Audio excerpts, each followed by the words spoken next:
Hey y'all, I'm Shayna and I'm back with another review. This is for Ready to Love Season 8, Episode 3, Tommy's Choice. And I got a lot of notes, so this is going to be a good review. So definitely stay in there with me, watch all the way through to the end, check it out, subscribe, like, comment, share, check out my other content. If you enjoy this video, do all the things. It helps us out in these YouTube streets, okay? So, we're the Gentleman's Lounge. The fellas have the power this week, so they got the power to eliminate. Tommy said he's choosing this week's dates, and we also may get some curveballs. Is it a curveball at this point?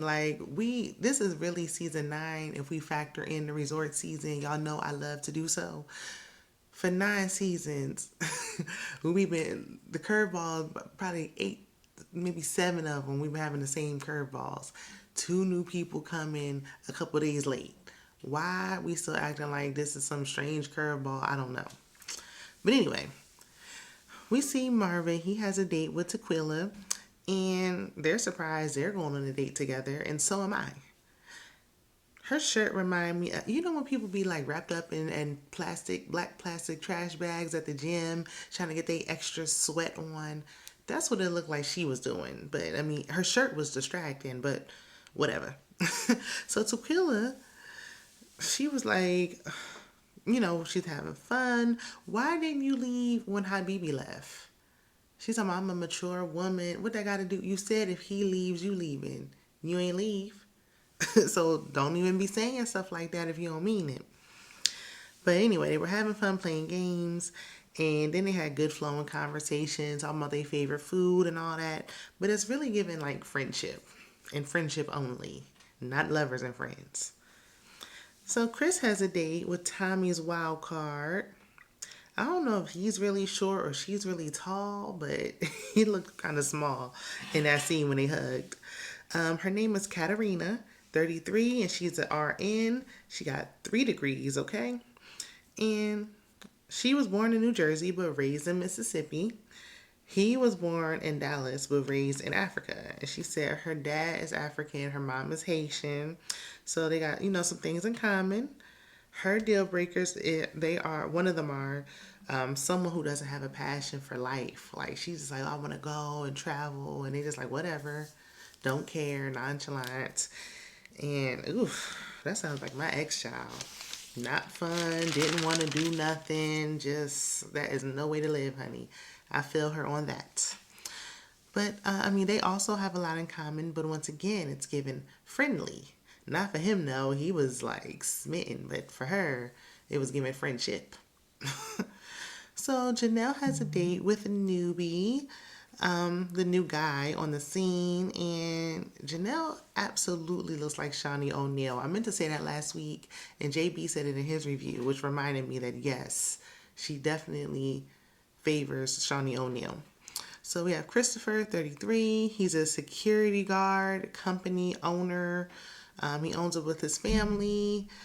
Ain't no way everybody 33. How's everybody 33? So he grew up in a small town in Mississippi. Everybody also from Mississippi? Okay. He is handsome though. They talk, they're making pizzas. I do not like dates where I have to cook like on the date. I don't know. If we're just cooking at home or something like that, that's one thing. But don't have me going to no restaurant and then I gotta cook my own food. Like the Melting Pot or K-Pot, if y'all are familiar with those restaurants, or anything with like a pot in the name, you gonna be cooking on that pot. And I don't see why I'm paying to cook. But okay, making a pizza isn't too bad, but I just feel like I want to get there and the food come out to me already cooked and ready. Otherwise, I can cook at home. But it's nice for them to talk and get to know each other. She was like looking a little shy and nervous, but she should have been. I wanted to see her really getting into that pizza dough, so she worked at Papa John's. He said his first day was at McDonald's. My first job was at Wendy's. So, that's how teenagers do. There's like a typical first job for a teenager at a fast food restaurant. He said he was a teacher for 4 years, taught elementary, middle, and ninth grade. She said she was engaged before. He said how many times, and we ain't get no clarity on that. But he's never been married or engaged. They find out they went to the same high school, so they connected on that. Then we have Phil and Tequila. They're on a date, but we find out it's a group date. We see Sierra, and Phil seems relieved. He's like, oh, thank goodness it's not just Tequila. Because we already know it's a little tension between them two.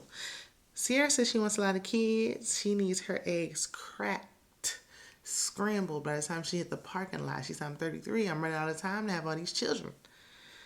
Girl, you still got time, but yeah, you better meet somebody and figure it out a little sooner than later.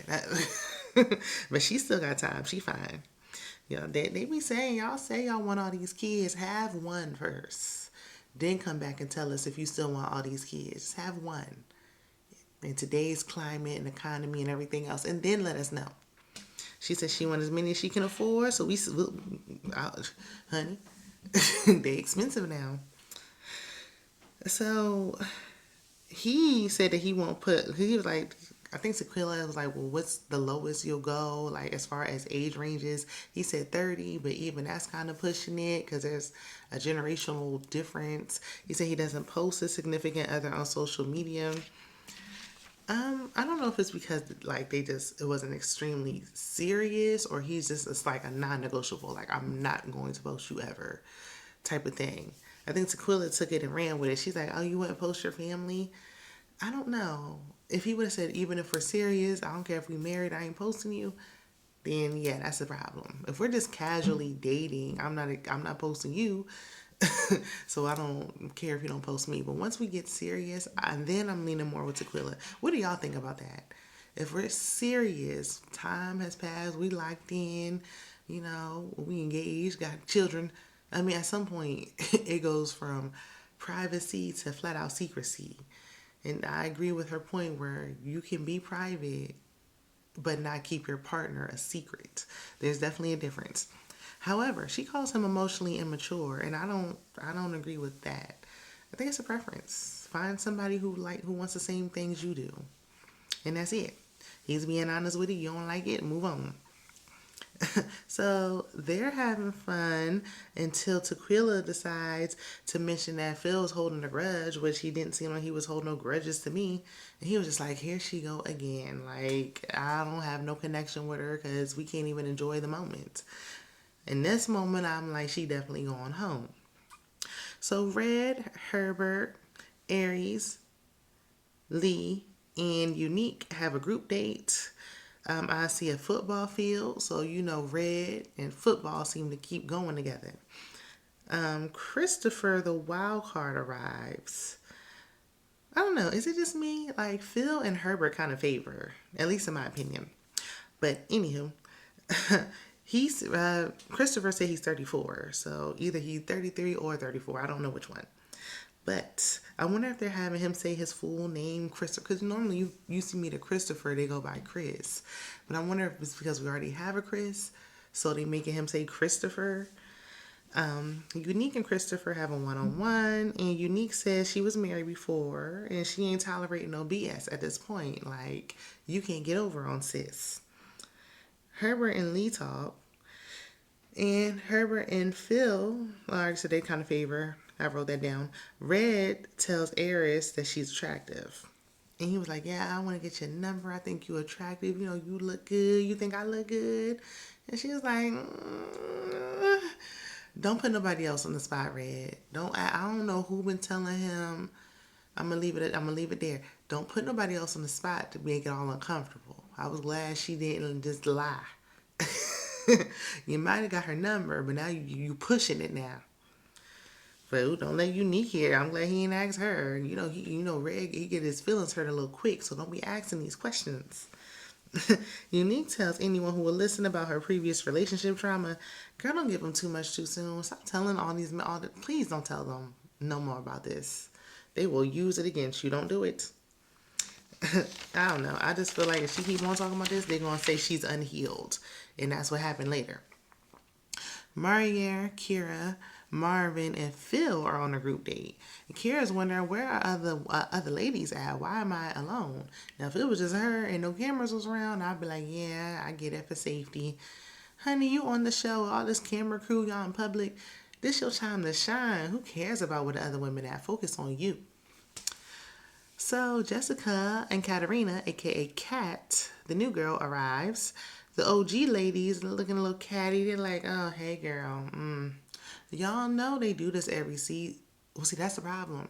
Ready to Love producers keep casting people who ain't never watched the show. Stop casting people who ain't familiar with the show. They do this every season. Ain't nothing new. So Marvin tells Kat that he writes erotica. And she was like, that's awesome, that he writes erotica. I'm glad he's living in his truth. Girl, what is living in his truth? What does that even mean? What you saying? Because he freaky, he living in his truth? Like, what are you saying? I need her to explain. Kat was an ER nurse, but now she has a beauty bar in Arizona. And again, what's going on with the weather in Dallas? That's why I don't never know what's going on. Like, Kira got on lingerie. Jessica just got off work. She got a blazer on. Kat got on a mink coat. It's all over the place. Is it hot, cold, what? So, I mean, everybody's always dressed differently. From sweaters to white t-shirts. I don't know what's going on.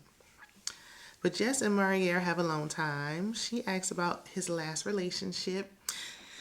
He said he was with his ex for a year and a half. They were dating. She got pregnant, but then she wouldn't leave her ex alone, so now they just co-parent. He also said he has a long lineage of two-parent households. Like, that's what he's grown up with that. That's what everybody in his family married and got a two-parent household. And that's great, because we know that's not all that common in black communities. But anywho, she don't got no kids, but she also wants to have a two-parent household. Who doesn't? I don't think anybody in their right mind would purposely not want a two-parent household if you can avoid it. But the editing. One minute it's pitch black outside, the next minute is the sun is shining. We got to do better with this editing. Marielle tells Kira that, not Marielle, Marvin. My handwriting's so bad, y'all. Marvin tells Kira that he wants to move back to the Virgin Islands in a few years. And she was like, wait a minute now, move. I don't know about that. It was all over her face. She not feeling it at all. Kat said she likes to travel. She's a free spirit. Is it like, what makes you a free spirit? Does being a person that likes to travel, is that why she keeps saying she's a free spirit? Like, I'm trying to figure out why she keeps saying she's a free spirit. Because I keep hearing travel and then free spirit. And I didn't know them two went hand in hand. But anyway, that's just me overthinking it. Phil was like, oh, well, I travel domestically, but she can take me to some white sandy beaches or some clear water. So what you're saying is you want her to give you this extra push you want to stop going to Miami and you want to start getting some stamps on your passport. Got it. So back at the gentleman's lounge, Christopher arrives and Quentin tries to crack a joke. It didn't land. It wasn't funny. Anyway, Christopher said that he likes Janelle, who don't. And he was like, oh, and come to find out we went to the same high school at the same time. Well, if you're 34 and she's 41, I ain't hear that y'all went there at the same time. The math ain't math. How y'all went there at the same time? No, y'all went to the same high school at some point. But it ain't sound like it was at the same time. The guys like Janelle, a.k.a. the mean girl, Kat, and Lee. They're not feeling Tequila, of course. And apparently Tequila got upset that Marielle was building other connections on Ready to Love, a dating game show that's been on for almost 10 seasons. Okay. Tequila needs all the attention on her, because then she was complaining to Christopher about him talking to other people. She's telling this person and that person. Girl, I mean, what, you signed up for this. This was not the show for her. They're also not feeling Unique with her relationship trauma. So Unique meets with Marielle, and she already know what's up. I remember when they used to, they wasn't sure, is this a regular date or... Now it's like, oh, I know you met with Tommy, so I already know what's up. Quentin is supposed to meet with Tequila, and we know, Tequila feel like, listen, she gonna automatically feel like he eliminated me because he like white women. But y'all told me, I was like, look, he said he wasn't feeling anybody yet. Not that he dates white women. I wouldn't put it past him now. Just saying. But he just don't like her, and that's it. So Unique said her marriage, she didn't set boundaries, or like when her ex would jump all over her boundaries, she would keep pushing it back and she wouldn't say nothing. Then all of a sudden she got boisterous, started speaking up for herself, but it was like too much. I'm gonna just biting your tongue and settling never works long term. It just don't. You might could settle, get away for some years. Eventually, you gonna have enough. Gonna be enough. It don't work forever. Quentin tells Tequila that she need to heal because she was crying about getting cheated on. Y'all know. I guess he was just trying to nicely. I mean, yes, she does need to heal from that because she was crying about it on the first night at the mixer. But we know there's way more other. She got other things going on. She got other reasons why she need to get up out of there, and that's probably last on the list. But anyway, she ain't ready to love. She took it well. He was nervous. He's like, I don't want you to be, mad about it. Who cares? She's leaving anyway. She was like, I'm fine. Got up and left that food on the table. Can we start getting some to-go boxes for these folks? Leaving a whole plate on the table. I'm tired of it. But that's where the episode ends. We see next week Reg try to argue with Unique again. He really mad because he low-key wanted her. And she hurt his little feelings, bruised his ego. Y'all let me know what y'all thought about this episode though. Down in the comments. Be sure to like, comment, share, subscribe. Tell me your thoughts. And I will see you in the next one. Bye.